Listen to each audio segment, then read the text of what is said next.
Hello everyone, and welcome to the first video in an interesting little series I'm going to do. This is going to be the psychological evaluation of serial killers. I'm very interested in serial killers. I study a lot of these cases. It's just fascinating to see how the human mind works and why people do the things that they do sometimes. So I thought it might be fun to kind of do a psychological evaluation of these guys and girls and see kind of what makes them tick and maybe why they did what they did. Okay, so the first one we're going to do is Jeffrey Dahmer. Now, I'm sure everybody knows Jeffrey Dahmer, but for those that don't, he was known as the Milwaukee Cannibal or the Milwaukee Monster. He's known by kind of both names. He was an American serial killer and sex offender who gained notoriety for his gruesome crimes. He was born on May 21st, 1960. Dahmer murdered and dismembered 17 young men between 1978 and 1991. His crimes included acts of necrophilia and cannibalism. Dahmer was arrested in 91 and later convicted of multiple counts of murder. He was sentenced to 16 life terms in prison, but he was killed by a fellow inmate in 1994. Now, it's also important, before we get into the psychological analysis of this, to note that a psychological evaluation of an individual would typically involve direct examination and an assessment by mental health professionals. And I do not have the capability to perform that. One, he's not here, and two, I don't have a degree in psychology. I have studied psychology in college, so I do have a background in this, but I do not have a degree in it, just full disclosure.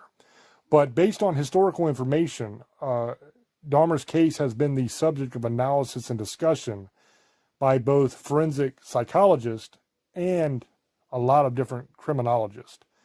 So we kind of have some information to go on here to examine. So some key points that are related to the psychological evaluation of Jeffrey Dahmer. One would be psychopathy. Dahmer exhibited traits consistent with psychopathy, including a lack of empathy, shallow emotions, and a disregard for the rights and well-beings of others. Psychopathy is often characterized by manipulative behavior and a failure to conform to social norms. He also exhibited traits that are consistent with sexual deviance. Dahmer's crimes involved extreme sexual deviance, including necrophilia and cannibalism. His atypical sexual interests were a significant aspect of his criminal behavior. So understanding the roots and development of such deviant behaviors often involves exploring an individual's psychological history and his experiences, and he had a lot of them. Dahmer's childhood was marked by some very troubling indicators, including a fascination with animal dissection and reports of an increasing sense of detachment. Family dynamics, including his parents' divorce and his feelings of isolation, have been examined in the past as potential contributing factors to his later criminal behavior. Dahmer also suffered from substance abuse.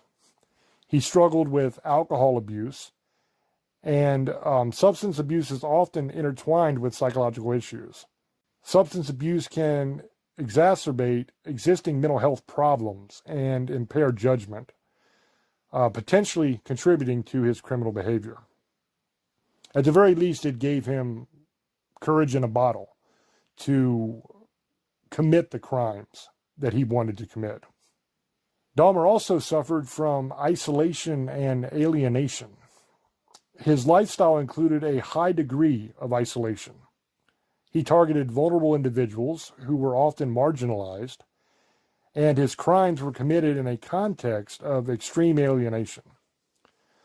Understanding the psychological factors that contributed to his sense of isolation is going to be crucial in evaluating his behavior. Now, Dahmer did undergo psychiatric evaluations in the past, and debates exist about whether he exhibited signs of certain mental health disorders. Some have suggested that he may have had elements of various disorders, including antisocial personality disorder and borderline personality disorder.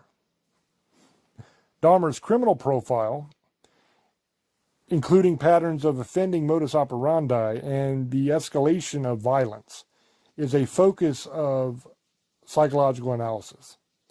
Profilers and forensic psychologists have examined his criminal behavior to gain insights into the mind of a serial killer. He's one of those case studies that people do. So it's important to approach the evaluation of individuals like Jeffrey Dahmer with sensitivity and also with an understanding of the complexity of psychological factors that can contribute to criminal behavior. Now, while psychological evaluations can definitely shed light on different aspects of an individual's mental state, the ultimate goal is to improve the overall understanding of criminal behavior and contribute to the prevention and the intervention efforts in the future so it doesn't happen again. We've definitely seen that he does have a lot of red flags in his past. The mutilation of animals, the strange association with death and destruction and sex. Okay, they're kind of intertwined for him. You see that with the necrophilia, and even the cannibalism took on a form of sexual deviancy for him, and it does with a lot of serial killers. One thing you'll find with a lot of these guys is that it's more about sex and power with them, the murders. It's not so much about violence and rage in most cases. It's usually about power and sexual gratification. It's kind of their kink. It's what they're into. And with borderline personality disorder, that is one of those disorders that can go very, very, very wrong very fast. And antisocial personality disorder is another one that definitely leads to trouble getting along in society and an aptitude for violence. So I think we definitely see the red flags here in his case study, and I'm not saying it excuses what he did, but at least maybe we can understand kind of what it went into it a little bit. You know, we can understand a little bit of what made Jeffrey Dahmer tick.